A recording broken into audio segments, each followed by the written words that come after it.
రాజధాని తీర్మానం ఇప్పుడు ఎందుకు ప్రశ్నించిన ఎమ్మెల్సీ ఇసాక్ బాషా.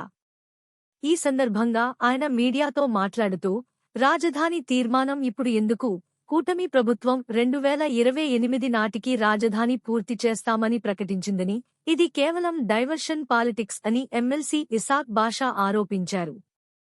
అసెంబ్లీ తీర్మానం రెండో విడత ల్యాండ్ పూలింగ్ కోసం చేస్తున్న డ్రామా మాత్రమేనని, అధికారంలో ఉన్నప్పటికీ తీర్మానాల పేరుతో కాలయాపన జరుగుతోందని ఆరోపించారు. అందరికీ నమస్కారం. నిన్న కూటమి ప్రభుత్వం చేస్తున్నటువంటి అదే ఇప్పుడు దాకా చెప్పాను కదా, కొత్త సీసాలో పాత సీసా, ఈ రకంగా వాళ్ళు చెప్పిందే చెప్పడం, మళ్ళీ దాన్ని రిపీట్ చేసి ఇప్పుడేదో కొత్తగా చేశామని మభ్యపరచడం తప్ప వేరే ఏమీ చేయలేదు. మొన్న అసెంబ్లీలో తీర్మానం చేశారు ప్రత్యేక రాజధాని. నేను సూటిగా అడుగుతా ఉన్నాను, ఎందుకు అవసరం వచ్చింది? ఇప్పుడు దాన్ని కొత్తగా వ్యతిరేకించిన వ్యక్తులు మీరు క్లియర్గా 2028 లోపల కంప్లీట్ చేస్తామని చెప్పారు. కూటమి ప్రభుత్వము ఏమీ జరగకుంటే 29 వరకు మీకు ప్రజలు ఎన్నుకున్నారు. మీకు మీ మీద నమ్మకం లేదా? అంటే 29 వరకు మీరు ఉంటామని నమ్మకం లేదా? మీరు చెప్పిన 28లో కంప్లీట్ చేస్తామని మీకు నమ్మకం. ఈ రెండిట్లో ఏది వాస్తవము, ఏది అబద్ధం? ఇప్పుడు తీర్మానం చేసి ఢిల్లీకి పంపించాల్సిన అవసరం లేదు. నేను శాసనమండలిలో 4 సంవత్సరాలుగా ఉంటా ఉన్నాను. ఈ రోజు వరకు ఒక్కసారైనా అసెంబ్లీ సపరేట్గా శాసనమండలి లేకుండా జరిగిన దాఖలాలు ఏ రకంగా చేశారు? మళ్ళీ మంత్రులు ఆడ చెప్తారు, జగన్మోహన్ రెడ్డి వాళ్ళు ఏమీ చెప్పలేదు అని, రాలేదు అని చెప్తారు. మనకందరికీ తెలుసు 11 మంది మా ఎమ్మెల్యేలు ఎందుకు రావడం లేదు అనేది ఎన్నోసార్లు చెప్పినాం. ప్రత్యేక హోదా మాకు ప్రతిపక్ష హోదా ఇవ్వాలి కాబట్టి మీరు ఇవ్వలేదు, కాబట్టి మాకు సమయం ఉండదు కాబట్టి మేము రావట్లేదు అని చెప్పాం. దీనికోసం తీర్మానం కోసం ఆబ్సెంట్ అయిందైతే లేదు.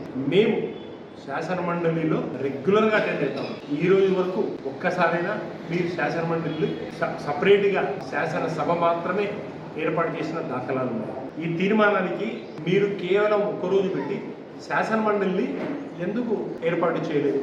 ఎందుకురా అంటే ఇక్కడ మేము క్వశ్చన్ చేస్తాం, మీ అవినీతిని బట్టబయలు చేస్తాం, మేము వాస్తవాలు ప్రజలకు తెలుపుతాం. మీకు ఆ ధైర్యం లేదు కాబట్టి మీరు శాసనమండలిని ఏర్పాటు చేయకుండా కేవలం అసెంబ్లీలో తీర్మానం చేసి ఢిల్లీకి పంపిస్తాం. తీర్మానం చేయాల్సిన అవసరం లేదు, మళ్ళీ తీర్మానం చేయలేదు.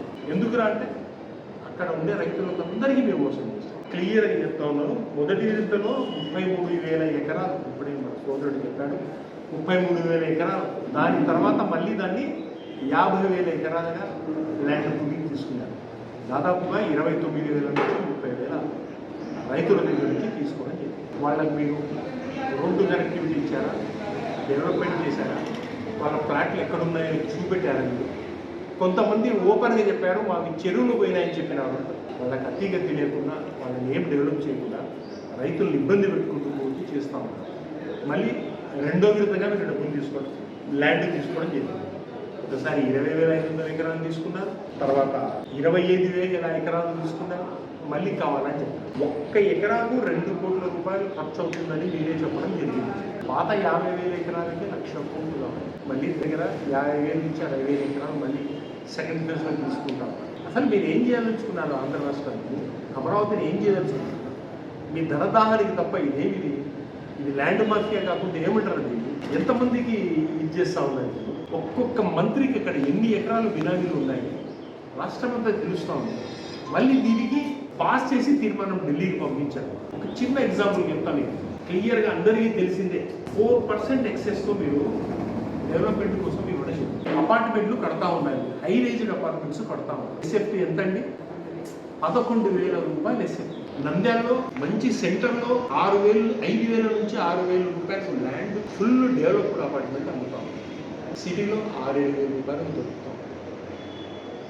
నేను క్లియర్గా చెప్తున్నాను, మా మిత్రుడు ఉన్నాడు హైదరాబాద్లో శ్రీనగర్ కాలనీలో 7,500కి ఎస్ఎఫ్టీ అమ్ముతాం. డెవలప్ కాలేదు, ఏమీ లేదు. ఇంకో విషయం చెప్తాను మీ ద్వారా, శాండ్ వాళ్ళు కష్టపడతా ఉన్నారు కాబట్టి వాళ్ళకి ఫ్రీ 11,000 రూపాయలు ఎస్ఎఫ్టీకి ఇస్తూ శాండ్ ఫ్రీ. 4,000 కోట్ల 47 కోట్ల రూపాయలు మొబిలైజేషన్ అంటారు. ఏమి ఈ రకంగా మీరు అప్పులు చేసి రాష్ట్రాన్ని ఎక్కడికి తీసుకుపోతారు? మళ్ళీ దానికి స్పీచ్, దానికి తీర్మానం. మీ ధనదాహానికి, మీ భూదాహానికి తప్ప ఇది ఏమీ కాదు. మేము మీ ద్వారా అందరికీ తెలుపుతున్నాము, మేము వైఎస్ఆర్సీపీ పార్టీ అమరావతికి వ్యతిరేకం కాదు. అక్కడ జరుగుతున్న అవినీతికి ఖచ్చితంగా వ్యతిరేకం, అక్కడ జరిగే మోసాలకు ఖచ్చితంగా వ్యతిరేకం. అక్కడ టెంపరీ అని కడతారు, పర్మనెంట్ అని కడతారు, రోడ్డు కనెక్టివిటీ లేదు. ఈ రోజు వరకు మేమందరికీ పోయేది కరకట్ట నుంచే. ఒక్కసారి చూడండి, ఒకసారి కరకట్ట ఏ రకంగా ఉంటుంది. 2 వెహికల్లు పోవాలంటే ఒకటి స్లో చేసుకొని పోవాల్సిన పరిస్థితి. ఇది కనెక్టివిటీ ఈ రోజు వరకు. దానికి మీ లక్షల కోట్ల రూపాయలు మీరు చేస్తారు. చంద్రబాబు నాయుడు గారికి క్లియర్గా చెప్తున్నాను, ప్రజలు ప్రతి వ్యక్తి మిమ్మల్ని అసహించుకునే రోజు వస్తా ఉన్నారు. మళ్ళీ మంత్రులు ఇష్టం వచ్చినట్టు మాట్లాడడం జరుగుతాం. ఆన్ చేస్తాను, ఏం చేస్తానని చెప్తాను. రాష్ట్రాన్ని ఎక్కడికి తీసుకెళ్తున్నారు మీరు? విలువలతో కూడిన రాజకీయం చేయండి చంద్రబాబు నాయుడు. ఈ రకమైన రాజకీయాలు ప్రజలు రక్షించారు. ఖచ్చితంగా ప్రజలన్నీ గమనిస్తూ ఉన్నారు. డెఫినెట్గా మీకు సమాధానం చెప్పే రోజు వస్తుంది. మిమ్మల్ని తరిమి ఆంధ్ర రాష్ట్రం నుంచి తోలుతారని చెప్పేసి మీ ద్వారా తెలుపుకుంటున్నాను. నమస్కారం.